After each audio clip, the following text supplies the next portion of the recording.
Easy people, welcome back to the new channel. We are the South Stand MCFC, the brand new Manchester City fan channel. It's only been going a couple of weeks. Fantastic support all round. We've had some great shows, good mix of characters and everything. And we've got another special show tonight. I am pleased to introduce my friend, good friend from Main Road days back in the day, Dante, who is a big part of the 1894. How are you doing, my friend? All right, mate. How you doing, mate? I'm good, mate. I'm good. Yeah, you? Yeah, at least we're through, aren't we? Yeah, that's one good thing, mate. We left it late. This season's been not been ideal, but we got there in the end. But the 1894 group, my Dante, there's a lot of people on all platforms. You get a lot of mentions. Some people know what you do. Some people don't know what you do. Some people see what you do in the stadiums and they're getting involved. This is just a little chat with you. I've known you a long time. Just to tell us a little bit more about the 1894. Obviously, we've seen the display the other night against Bruges, King Kevin De Bruyne, the flags up in the South Stand all the time. The work that you guys do is fantastic, but some people know about it and some people don't. But I just want you to tell us about, obviously, what you do as a group, how things get funded, etc., upcoming plans, and just basically tell us about the 1894 and how it all began. Sure, mate. Yeah. So, a lot of questions there. I'll try and put them in some sort of order for you, mate. Okay. I'd be surprised if people didn't know who we are now. Been going 12 years and that, because we've got obviously most match-going fans know about us, or they don't know who everybody is, who's leading, stuff like that. But we do a lot of podcasts, do a lot of radio, TV, and stuff like that. And there's 15 to 20 different people go on and stuff like that, not just me. So there's a lot of people who are involved behind the scenes, with a range of ages and stuff like that. And we've got a lot of what do you call it? Support from people abroad as well. Do you know what I mean? We get funding from people abroad, all over the world. People like offering to do designs and offering to help with. And I think we've got a good thing where we can make that connection between the traditional City fans and the new City fans, and people think like, oh, you're all against the new fans and this sort of thing. It's not. I mean, we're against people who don't give a fuck about City taking up a seat in the stadium when that could go to a proper City fan, or even someone who's got an emotional connection to the club. So, as Ian Brown once said, it's not where you're from, it's where you're at. Do you know what I mean? So you could come to one game every 5 years and you could get behind the team and all this. That's different to somebody who's sat there in a Barcelona kit or a Real Mallorca hat, for example. He's got no idea what's going on. And really, that ticket could be taken up by somebody else. So what we were set up for was to try and maintain the traditions and the culture of the club as the club is changing, kind of beyond recognition, really. Obviously, me and you used to go in the North Stand at Main Road. We were to get it going at the back of the North Stand. Before that, I was in the Kipax AA lower, the seated bit, and before that I was in the Kipax standing in the top left. So I've been going since the mid-80s, and I remember when atmospheres, you didn't need to create anything, they were natural. I mean, they're still supposed to be natural now, but there wasn't this kind of bullshit over the tannoy going, he's one of our own, Phil Foden or Erling Haaland, like this sort of stuff we got on there. Obviously, I realise I can say stuff, you can't say stuff. You might like some of the stuff that goes on. We like some of the stuff that goes on. We don't agree with everything. No, I feel like with a tannoy thing, I think that is a big up for debate with a lot of people, because I've seen people who said, oh, I don't mind it, it creates an atmosphere. But then I've seen a lot of City fans go, hate that tannoy thing. I hate it, the way they do that. I've even seen rival fans message me and gone, that guy on the tannoy's taking the piss. It's a bit like the New York Yankees at your place. So there's pros and cons for everything, and this is why we're getting you on here.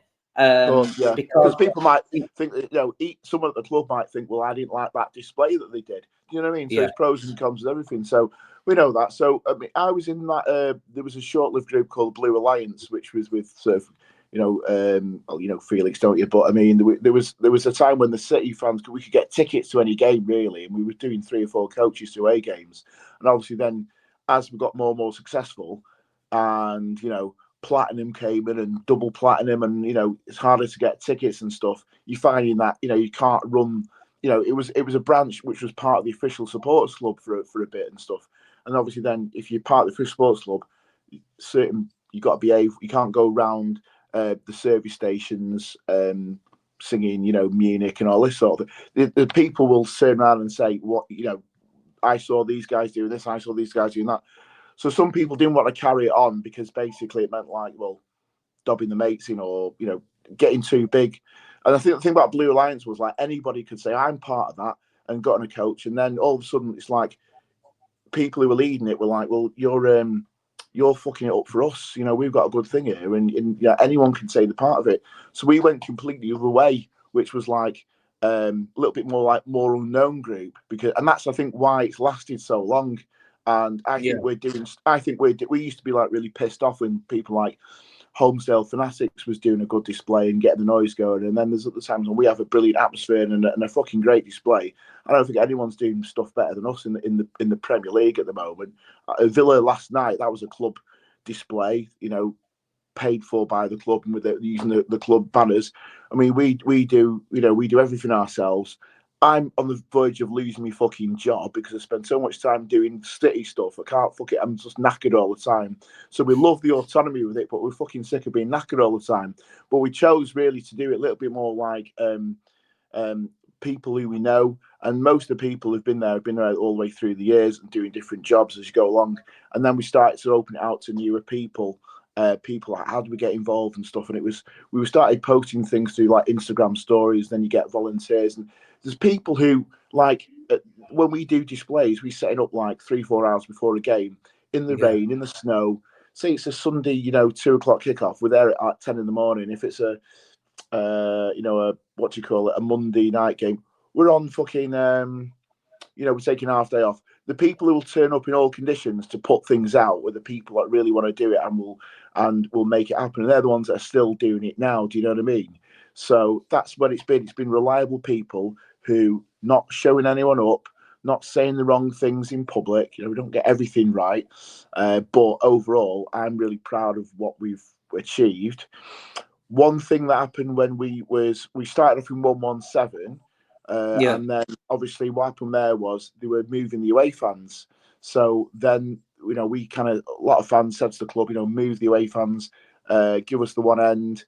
And they wouldn't do that. All the police want them to stay. So this problem we've got now is still the problem because they didn't do anything about it 10 years ago. So we've now got kind of singing areas dotted about.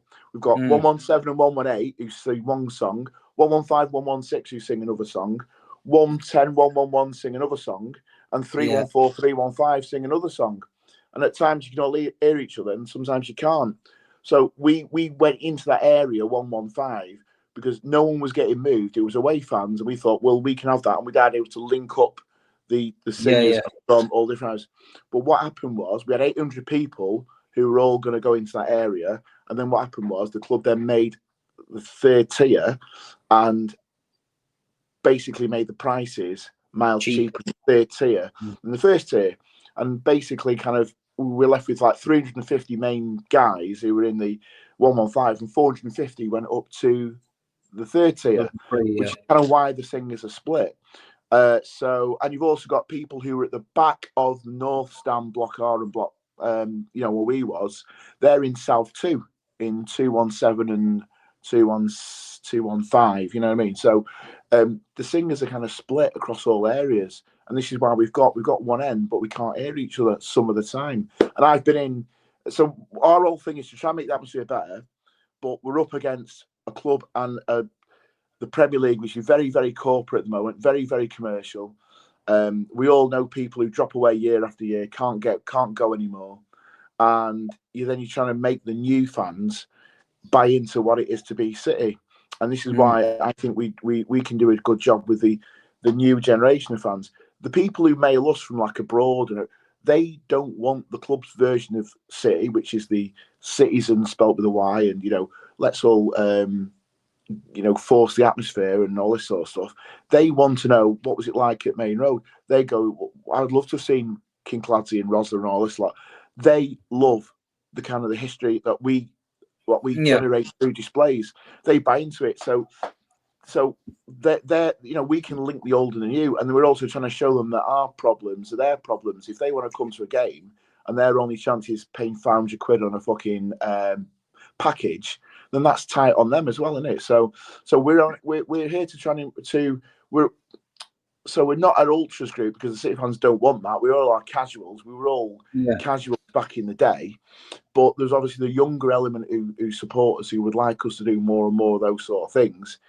Eventually, what's the relationship like with the club, with yourselves? Do you sometimes find yourself pushing against the tide, or are they starting to waver a little bit and get involved, or is it just literally like we're the fans, you're the club, you want this way, we want this way, we're going to meet in the middle and we're going to do what we can?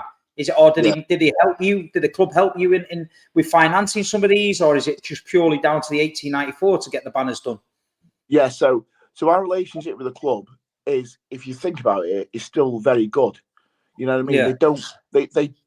They don't want an argument with the fans, and they know that we carry a bit of sway now.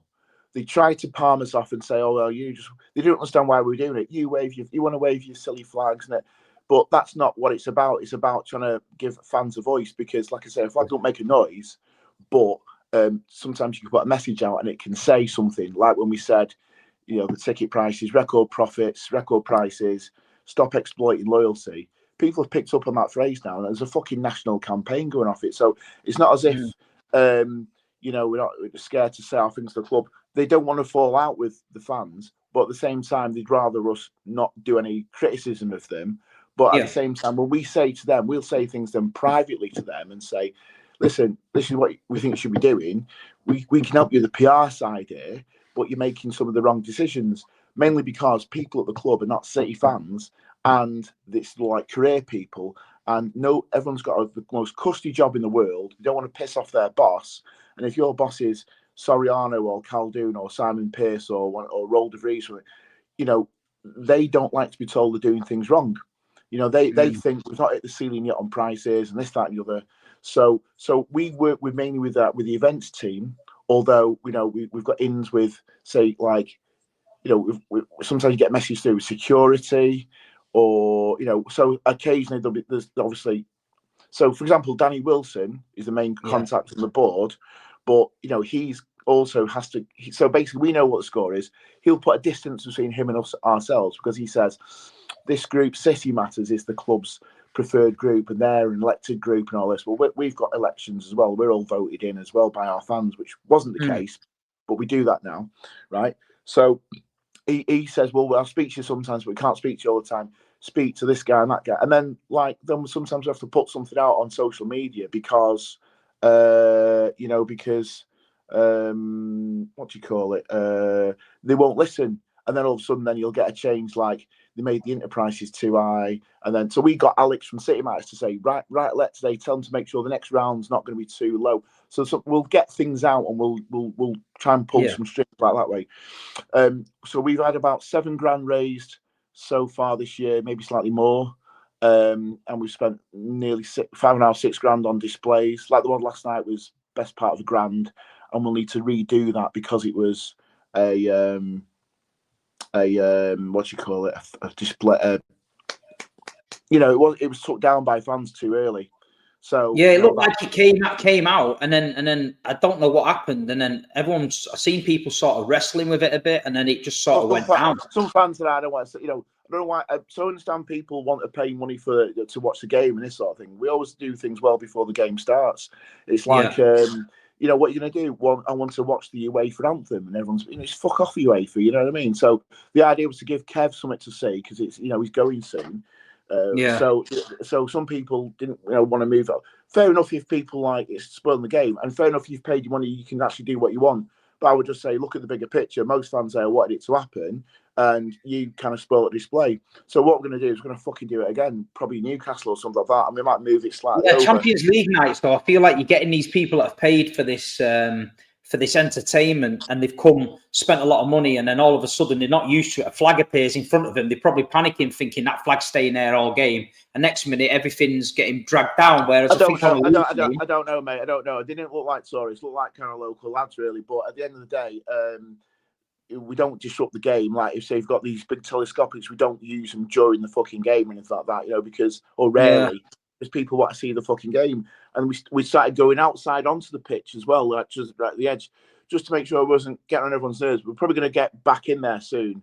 I was going to say we've had the main help from the club is obviously logistical because we kind of need their permission to work, and obviously that you know I don't think they will want to try and close us down because that'll be a row with the fan base.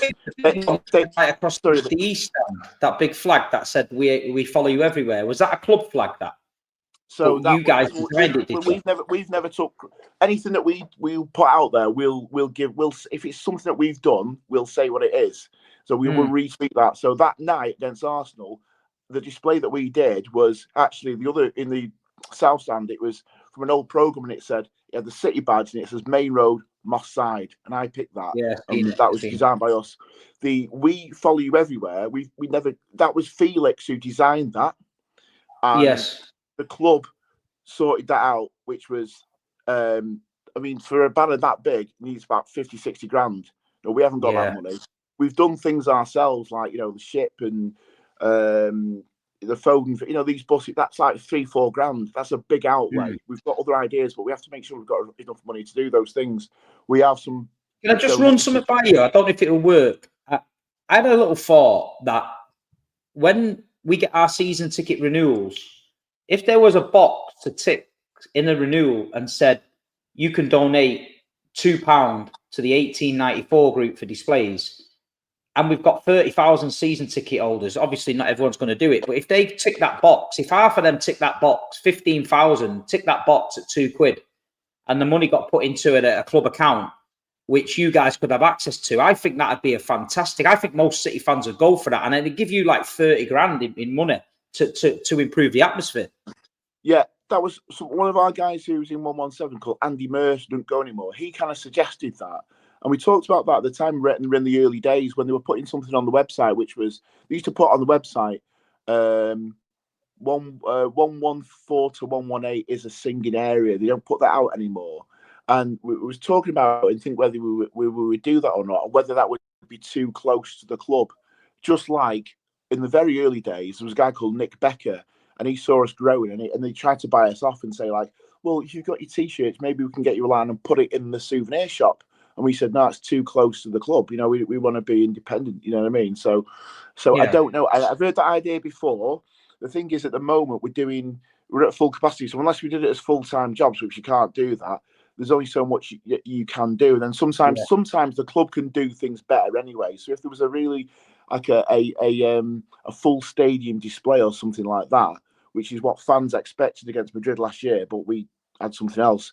You know, we can't do that. But then again, the club are really tied down with some of the health and safety stuff as well.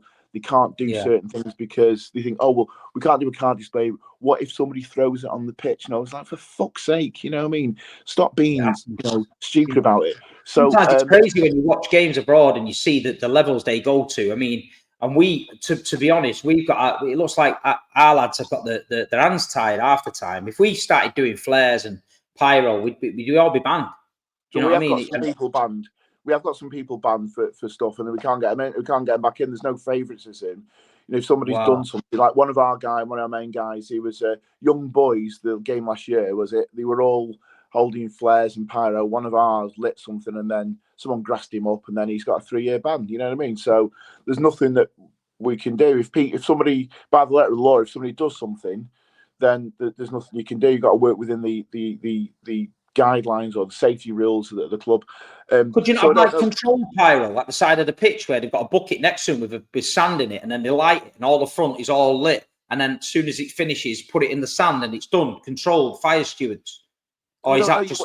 I don't know. The club do something on the East End, don't they? We've suggested some things that maybe we could do something. All of a sudden, that idea has then been nicked and done by the club themselves. You know what I mean? So I don't know. They have a massive. There's people there who are on 70, 80 grand a year their job is to sort of do stuff, and they get a budget to do it, and they've always got to say, we've got to do something innovative or do something first so it stands out to justify their salaries. And some of these guys we really get on with as well, by the way. Do you know what I mean? They kind of want us to be successful, but we don't. We do everything we do is for free, volunteers. And in the early days, we didn't get any money for displays. We used to put it in out of our own pockets. Don't need to do that now, but in the old days we had to do because we had to sort of keep it going and fund things, you know what I mean? And now, so basically we used to have membership used to be only about 200 because we used to pay 10 quid membership to give us some money, and then you'd get like a scarf or a badge or something. Then we realised there was more going on with the ticket, like the prices and this sort of thing. So we needed to actually have a bigger voice. So we went to free membership. So there's no obligation to give any money to 1894. But obviously what we do is we have like a GoFundMe page. And then we also have at the moment we're going to sell some of our old banners, which is going to be useful because we've got some inquiries about that. But then I've got to make a list and take photos and all that sort of stuff. We've done T-shirts, done badges, done scarves. We're going to do hoodies shortly. We tried to do away travel, but then we couldn't get enough tickets and couldn't get enough people to go because obviously people go through the supporters club branches, and we found that coach hire since COVID was ridiculous. It was like 55 quid a head to get to Wembley and stuff, so we couldn't make these things work. So we've had we tried to get some money. We had in the first couple of years we had someone who built us an app, a phone app, and that was like you could download songs. So we had a bit of money from that. So we have done things to make things work, you know what I mean? And this year's been a really good year for us. And also you'll see as well what we do is we try to recycle a lot of the displays. So we don't just use them once. If we try and get something out, we try and do it where we can use it more than once. We've had things where we've used it 3-4 times over the years because there's fucking 30 games a season. You can't get a new display every fucking game. And one thing I wanted to talk about before I forget, Dante, is we went to Paris last week, and you guys, you managed to get a guy in the city end with a megaphone. Now, megaphones and drums are always controversial with English football fans. We go abroad, we watch the rival ultras, they play the drums. Paris Saint-Germain were fantastic the other night with the drums and that, but anyone who turns up with a drum in an English game seems to be ridiculed. Same with a megaphone. But I want to ask people who are watching this to leave their thoughts in the comments about the megaphone idea. Are we too stubborn in England, or we don't do that with megaphone, or is it about the time where we've got to at least try this? I mean, the guy in Paris was going hell for leather on the megaphone, but if anyone's been to Paris, you've got it all to do because they've got access to their stadium PA announcing system as well. So halfway through the game, that their ultras were coming through the speakers all around. So you've got no chance in Paris. But in England, I don't think away grounds are going to let us in with a megaphone. But, what's your thoughts on the megaphone idea? How did that come up? I know Greg got involved in that, the Polish lad. Greg's one of our leaders, obviously. And, he's a big contributor, and he donates a lot financially himself. You know what I mean? He's great. And obviously he's done things for us with some of the pyros we've done before, Corteo, Wembley and stuff. He brings a lot of people for us because he was the main capo, the guy who starts all the songs for the Polish national team for a bit. You know what I mean? Yeah. Fucking knows what he's doing. There's a couple of things around it. First of all, the main issue. So the main news that we've got is we're now allowed by City. This happened last week. And I think they want us to do it, but we'll just see what we want to do, basically.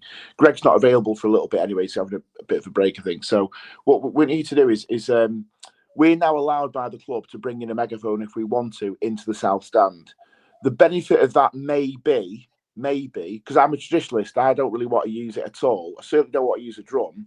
And this is the other thing as well, is there's a whole load of people who want to do things. So, for example, 7 years ago, I think it was, against Mönchengladbach, there was 2 games. We did one game with a drum, which was Mönchengladbach. People hated it, but then actually the noise fucking went through the roof because people started to try and sing over it. And the problem was the guy, Anthony, who's one of our main guys, he didn't know what he was doing on the fucking, he was just banging the fuck out of it. And what happened was that people were then singing louder over it because they hated the fucking idea of a drum. They think it's tin pot, it's what Wigan Athletic do. But these same guys go to fucking Dortmund and Rome and that, and they go, "Oh, I'll film this." It doesn't look like a fucking good display, but they're using megaphone drums and everything, Why can't we be like that? Well, because you're fucking too busy doing 3 grams of coke instead of trying to get involved with the fucking atmosphere. You know what I mean? So it's on you to make the atmosphere better and change your fucking ways. Oh, I don't think you should wave a flag because flag shaggers. Right, okay, but if you want to go to the fucking get a charge seat and have a fight in the fucking game, which fair would do, you're not better than us for doing the way you want to. Whatever you want to do pre-game, that's up to you. Trying. We want people to try. It's what we need. You know what I mean? If we don't try, then let me just say something. There's a difference. It's like, well, you can go all around the fucking world. Real Madrid, Schalke. How many games have we fucking been to where there's like the ultras? It's a different culture where the fans are prepared to get behind the team, no matter if they're fucking 3 down. They're still fucking noisy as fuck. Napoli, all this sort of thing. Why can't Feyenoord? The fucking people. There's still people. There are already people like us. Why can't we be like that? Anyway, the point is, in the South Stand now, we've got areas that can't hear each other, right? So again, we had it last night where it's getting better, where people are singing the same song at the same time. But we've had it sometimes, especially after a goal, where you lot on 117 are singing 30 best of it, and then we're singing, we never win at home, we never win it. So there's 2 things going at the same time. And then if you're in the Colin Bell or the East Stand or the North Stand, you want to join in, but there's 2 songs going at the same fucking time, and you don't know which one to join in with. So you've got all these people who are like, the only songs they join in with is like 6 or 7 main songs where it goes round the fucking ground. We're not really here. Blue Moon, Na Na Na City. Do you know what I mean? The main kind of. I thought last night's atmosphere was poor. I thought Chelsea was better. Yeah, it was poor in the first half. It did pick up in the second half. But I feel like, it's like, we're asking for it. We needed it last night, but the first half was it was complacent. There was 2 things. The fans were complacent, but at the same time, the team played shit, and it was like there was no space. Yeah. And once he made them changes, then we were attacking better. It was more exciting. The fans realised that it wasn't an easy game. It was actually we had to fucking win the game. So the fans did get the team over the line. Yeah, but what I'm saying is about a megaphone though is I'm against it really as a person. I don't think we need. I'm from an era where we didn't need that, but the way that the ground, we're in a fucking athletic stadium converted to football, like West Ham is. So it's not the fucking same as what Main Road was, where you can right on the fucking pitch. I've been in the 3rd tier, and you're in 314, and you think that you're dead loud and you can't get heard, and you're in 115 and you can't hear what 3rd tier is singing. Do you see what I mean?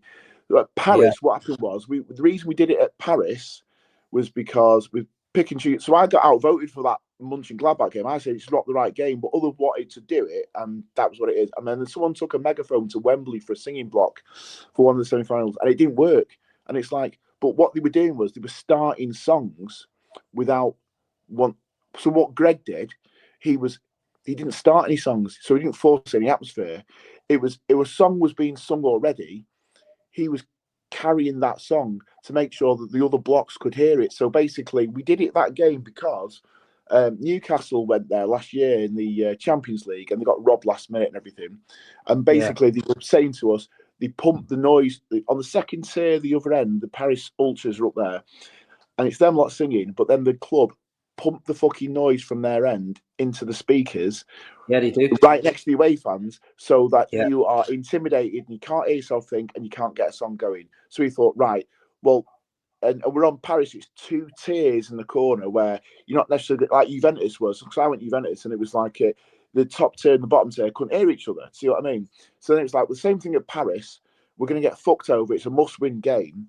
We may as well do a megaphone so people can hear each other, to put up some resistance. And at times it did get through, although City mentality, there wasn't always pure City fans there. There was some tourists and some one-off people, and fans generally in the Premier League era. As soon as we let a goal, they shit it and go quiet. You know what I mean? It should be singing more when we go behind. You see what I mean?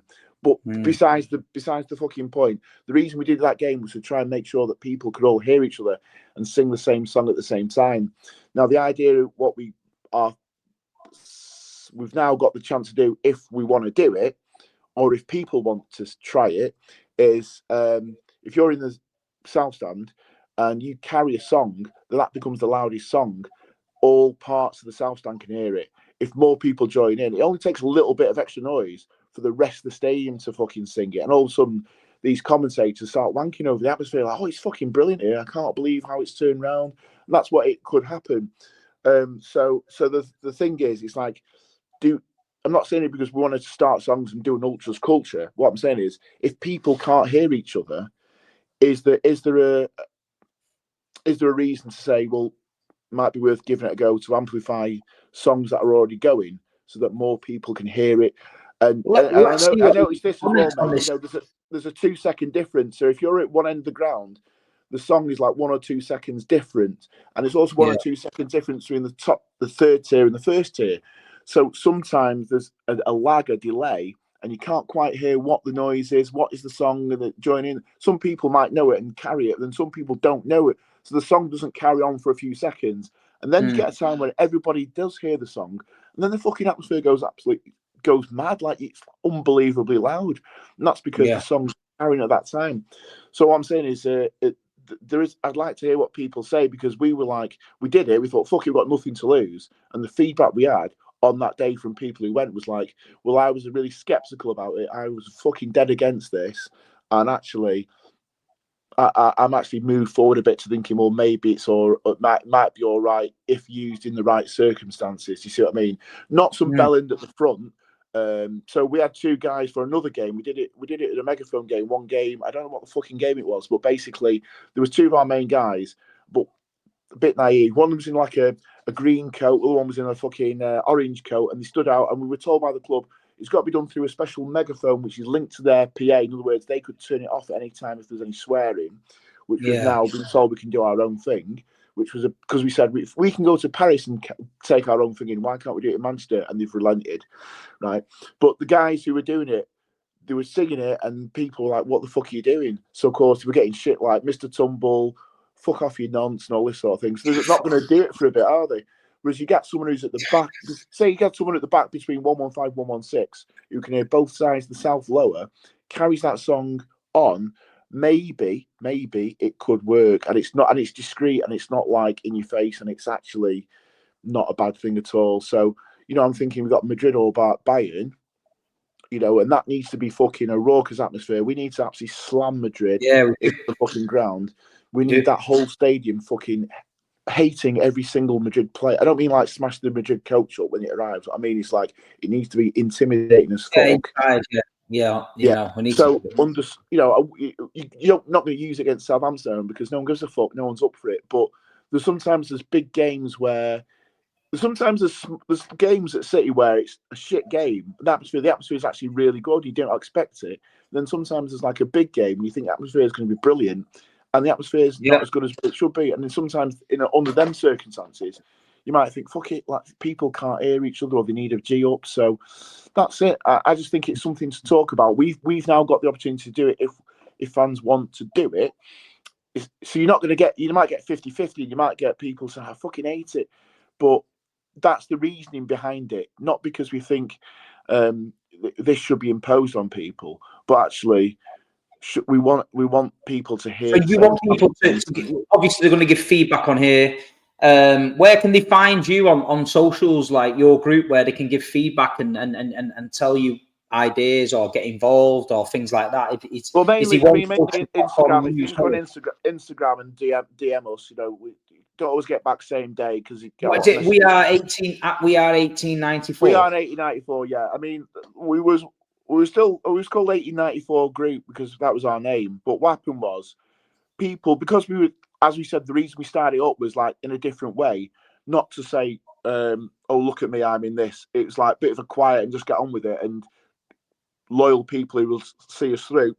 People thought the word group was a bit clicky, like, oh, it's fucking 10 people and not letting one in and all this sort of shit. I heard that myself. We dropped the name group. Well, the point was anybody could get involved at any time. You don't have to, anyone, but people just can't be asked. So, so we just dropped the name group because 1894 means, and that's the whole point. It's City's history. Actually started in 1880, but 1894 Manchester City FC. And we're trying to put up something against this fucking 2012 plastic fucking, where were you when you were shit? People need to see that we're the voice of the all the time. Fan. Club's we want going to to bring get the new fans with us to think like we do and act like we do and be proper Blues sort of thing. So, well, Dante, I know you wanted. I mean, I don't know if you said half an hour because we've got things on. I feel like we need to do this again. I feel like we've got to talk about the new North Stand expansion, ticket prices. I feel like we can run with it. So I want to end this show here because I feel like we've given enough people stuff to talk about, a little bit of feedback, etc., etc. But I think going forward, you and your guys coming on this channel, it's a platform I think you can use. You've been open and honest. People are going to watch this. This was just two Mancs talking about the club they love and being raw and saying it how it is. And this is what we're up against. We're not up against. This is the perspective of English fans. Oh, don't bring a drum, don't bring a megaphone. But is it worth a try? So I think people get the gist of what we're trying to do with it. They know where they can find you. But no, I just want to say I appreciate you coming on. Keep up the good work. And let's pencil another chat in soon. You can bring any of your guys on if you want to get into a bit more depth. And I feel like next time, if there's any topics the fans want to hear about, what Dante wants to talk about, if there's anything good, bad, negative, in between you want to say about the 1894 group, then say it in the comments and we'll talk about it next show. But Dante, it's been a pleasure. All right, mate, nice one. No problem. Thanks for coming on. And I'll see you soon. Cheers, pal. All right, mate. Nice one, mate. Bye, mate. Bye-bye.